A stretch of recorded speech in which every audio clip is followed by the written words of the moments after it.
Hey everyone, I hope you're doing well and staying safe during this time. If you're new here, welcome to the channel. Like I said, thank you so much for checking me out. If you haven't done so, please make sure to hit that subscribe button just right below the video. Cool, thank you so much. I really do appreciate it. And if you're returning, welcome back. Thanks again for your support. I truly do appreciate having you here. Took to 2016, 8 years to get to 2022 to reach 30.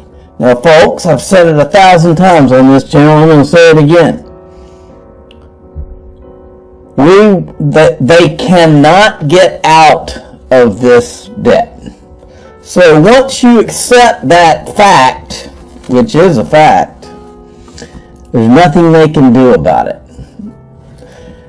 There's only really a couple of ways out. One is and that is to default. To just not pay it, cancel it all out. Well, they just canceled a bunch of student debt, so at least they've got that mindset going. But you cancel it and you have a world war. Okay, so the question is, what do you do? Well, that's what I've thought. I've told you 1,000 times too. That I don't believe these digital currencies were just the bright ideas of some entrepreneur out there. I think they were born of the government. Everything from Bitcoin to, not all of it, but at least the foundational stuff. I think that Bitcoin was created by the government in the financial crisis to be made to look like a libertarian movement. So that when the results of bailing out all their friends happened, instead of the people would have another option besides going to what the government hates for you to go to, which is physical gold and silver. All of a sudden they had this third option, okay? And it was disguised as a libertarian movement, and I think it's still disguised as that. I think the Wall Street marketing machine, all of the crypto outlets that push Bitcoin, I think they all know it, because there's a lot of sophisticated people involved in all of this, and this level of sophisticated people do not and would not put all of this money towards Bitcoin unless they knew who Satoshi Nakamoto was. Because there's way too much liability, okay? Alright, enough on that. But let's look at what's going on. So here's the debt clock. We're over 30 trillion. But meanwhile, and look, over in Japan, they're considering easing rules. The industry body that approves crypto tokens is considering easing rules following complaints from its members. Well, how much have we been complaining? But we get Gary Gensler and Elizabeth Warren over here in the United States. Instead of a reaction to the people that's pro-innovation, we get the exact opposite over here. In fact, I saw this video from 2018 going around where Michael Arrington talks about, then it was Jay Clayton, but Gary Gensler is doubling down on Jay Clayton. Listen to this, because Michael Arrington lays it out. Michael Arrington has me blocked for reasons I really don't understand, but I do agree with most of what the guy says. Listen. Because the SEC is let me see if I can jack this up a little bit. So we have a few good U.S. investment Let me start that back. On their T-shirt. Another one is Reserve, because the SEC is single-handedly fucking this industry in the U.S. And so we have a few good U.S. investments. Crappie's one, I'm wearing their T-shirt. Another one is Reserve, a company in Oakland, and a couple of others. But 80 to 90% of our investments are in Asia, Europe, and Israel right now, because there are actually countries where there's enough regulatory certainty that entrepreneurs feel safe starting token companies there, blockchain companies there. Here they don't. There's so much regulatory uncertainty, and then add to that the tax burden and the visa burdens of coming here, and then our current federal government's stance on immigration in general.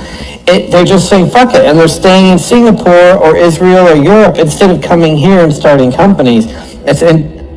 It is the SEC needs to get their act together, because if they had done that with the internet in 94, 95, TechCrunch and this, none of us would be here. We'd all be living in Shanghai or somewhere else, wherever managed to get their act together. So when the SEC person comes on stage, first of all, I'd kick them out of the conference. But if they actually come up on stage, I'd ask them, like, do you realize you're single-handedly, like, wrecking the next stage of technology development, and how do you feel about that? Exactly, and nobody's holding them accountable. You know, the only people that have been, from day one, have been holding the SEC accountable are XRP holders and John Deaton. Okay, with no support, I should mention, from the Blockchain Association, from the Chamber of Digital Commerce, all these people that claim to be pro-industry, crypto industry, when they're actually pro-Bitcoin and Ethereum. None of them have supported what John Deaton's doing. None of them have supported the XRP holders, because they hate Ripple so bad they just can't do what they say their function is, which is to be a crypto industry support group, or not support group, but a trade group. I Trust Capital, who is the largest crypto IRA provider in the world, has given me 2 tickets to Bitcoin 2022, which is down in Miami this year again. It's April 6th through the 9th. And my understanding is this is a ticket that'll get you into the conference, okay? So, and then don't forget, go to itrustcapital.com to get, to open an IRA. I have 2 of them there. This is the best way. It's the smartest way to invest in crypto, because you can either be invested on a tax-deferred or tax-free basis, depending on what type of IRA you have. Now, this is interesting. This was some drama I saw going on Twitter. This is BitBoy, Ben Armstrong. Basically he's catching heat on the idea that back a few months ago he had said that he had an insider that had revealed, I think he said he had an insider, a high-level insider that was telling him what was going on with the Ripple case or something. So he replies to it here, because they're giving him a hard time. Said, here's the fact. I was given information by a high-level individual, period. It didn't play out on that time frame, period. Is it really that far-fetched? Much of the info he gave played out from May to early September. Plenty of evidence to support that. Stop hating for clout. Okay, well, look. My experience is that it's anytime you start talking, I mean, of course, I don't have any insiders. If there's any insiders out there, I would love to hear from you. I've never been approached by an insider. I guess insiders just don't take me serious, but that's okay, because the second you come out and say insider, whew, people don't like to hear that. Okay, so anyway, but look, I think you want my take? I think BitBoy adds a lot to this space. I think he's an entertaining guy. I think he's got a great personality. I think that he brings a lot of good things to the table. But look, it doesn't matter who you are. If you're going to put yourself out there, sometimes you're going to mess up. Lord knows I have. Everybody does. Sometimes you're gonna mess up. You just gotta move on. So again, don't quit. Get up, move on. This you got it. I touched on this yesterday, but then Raymond Fuentes put out this video. This is excellent because Uphold, which I own private equity in Uphold, folks. Uphold to me is one of the most undervalued companies, private equity companies in the crypto space. Remember, I don't remember what it was, but I want to say Coinbase went public at $3 or $350 per share. Was around where those shares were. Now, think about that as you listen to this video. Hey, what's going on, family and friends? Ray Fuentes here, Community Manager at Link2. Dropping in to remind you that Link2 has the unicorn Uphold on the platform, and the CEO of Uphold, JP Theriot, said last summer they're going public in the next 6 months, assuming nothing earth-shattering happens. And, well, here we are a year later, and they sure are being quiet. I wonder what they could have cooking up their sleeve. Also, shout out to Mr. Theriot for being recognized as top 10 crypto executives for I think his name is Tirrett, by the way. 22. Uphold is a community-friendly operation. They honor the Songbird airdrop, and we're also one of the only exchanges to continue listing XRP despite the ongoing SEC versus Ripple lawsuit. Now, Uphold has 6 million customers and offers more products than Coinbase. You can buy precious metals, fractional shares, and most importantly, you can link Uphold's application directly to Link2's and purchase private equity using your crypto. So in summary, Uphold is a sleeping giant. Don't miss out. Thanks for tuning in. Love you. I agree. There is a little bit of Uphold left on the platform at $7.50. Now, this is an interesting tweet because I've always, look, with this whole Ethereum free pass thing, I have always thought that the DAO hack had something to do with all of this, all the way to the Ethereum pre-sale. I feel there's so much smoke there that this is interesting. The DAO hack was shady, to say the least. Here's just 3 of the many reasons why. The amount of Ether, $12 million, was the exact amount or 12 million was the exact amount that the Ether Foundation kept after the pre-sale. Orders for the tokens were anonymous. The SEC determined they were securities and didn't pursue enforcement. I'll add one more to that. The other thing that was shady about it is none of the people at Ethereum ever really tried to go and find out who did the hack. And I'll add another one. There's a book on this, and I'm drawing a blank on the name of the book. But there's a book where the guy literally goes and he tries to find who the hacker was, and he says it in the book that he thinks I think he said he thought that it might be an insider. And then Chamber of Digital Commerce did this entire thread. For years, Digital Chamber's been calling for clarity and certainty in crypto.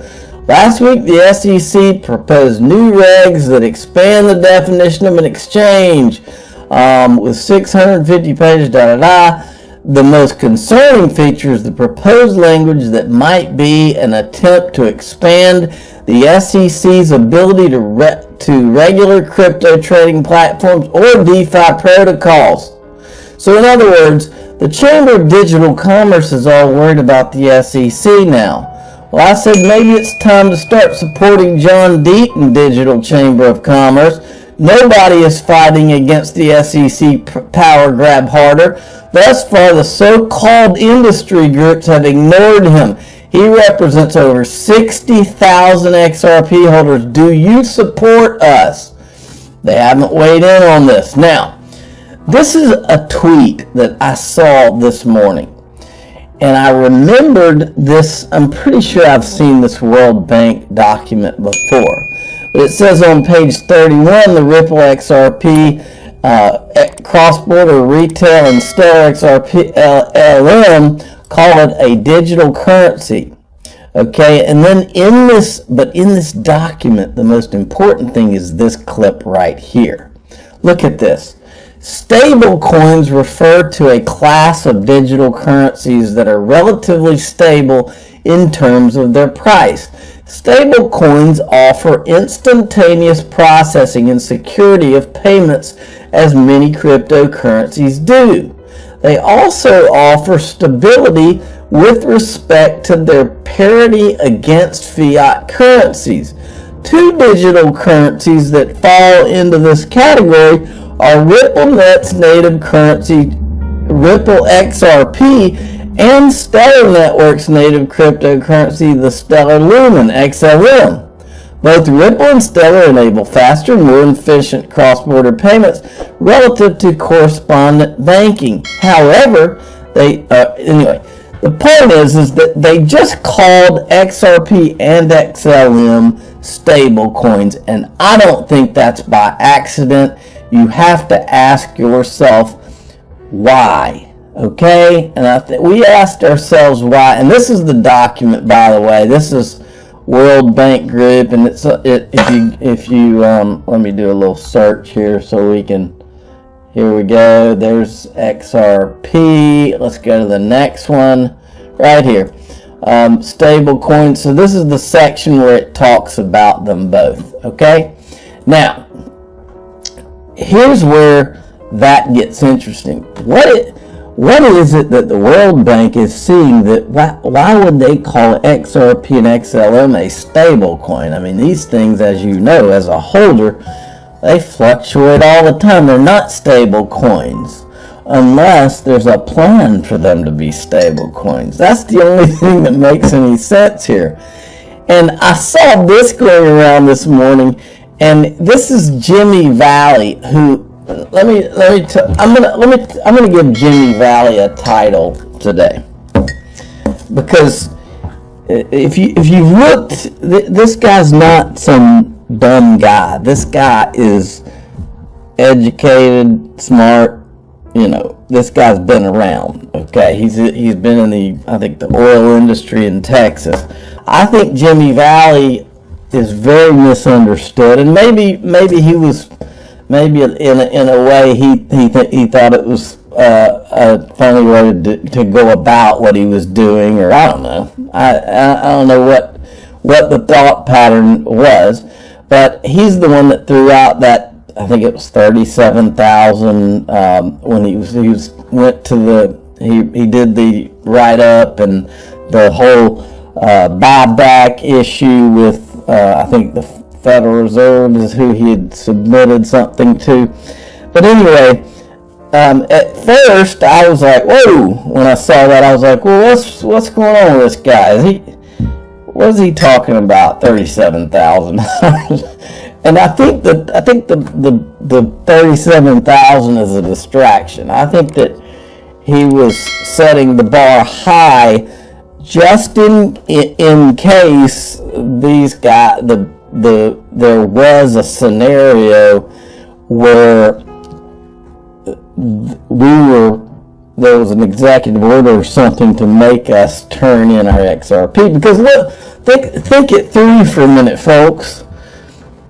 I think most people listening to my voice that have been around for a while, you at least believe that XRP was designed to be this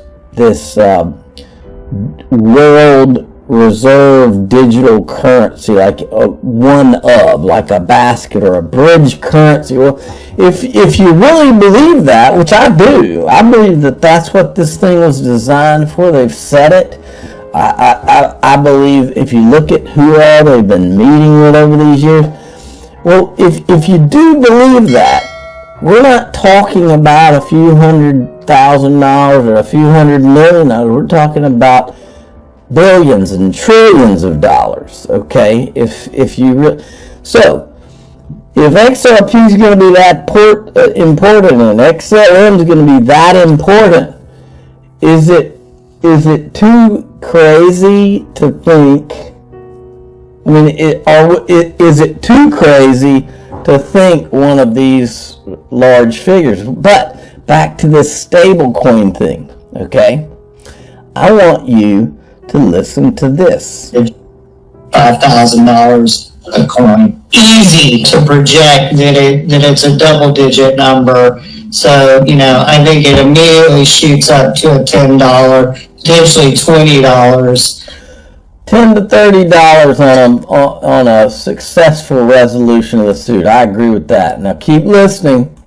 The wild card to me, the deal to be done among the central banks, have XRP work as the world's bridge currency, a neutral asset that can be traded between the central banks to move a specific type of fiat to another type of fiat. If that's what occurs, it's back to what we were discussing earlier. It's got to cover kind of all the money. And I think you're looking at a range that XRP would settle on agreement. So this would settle on agreement. When I hear on agreement, what I hear is price set. Okay? This is one of the, in other words, what he's saying is $10 to $30 once you have a settlement, but if XRP is going to really move all the money in the world, I believe what he's saying here is that it's got to be somewhat stable, so they have to agree on at least some price floor. I'm your guy. I will keep you posted. I'm your advocate. I'll be back on a daily basis, usually multiple times per day, with these videos to keep you updated with everything going on. So I hope you enjoyed the video. If you haven't done so, make sure to hit that subscribe button. Feel free to share any of my videos with your friends, family, social media, or anybody who may care to listen. Thanks so much for your continued support. I'm always here for you. I want to help you through this time. So thank you so much for continuing to choose me. Enjoy your day, stay safe, and I'll catch you again probably in a couple hours. Thanks, everybody. See you later.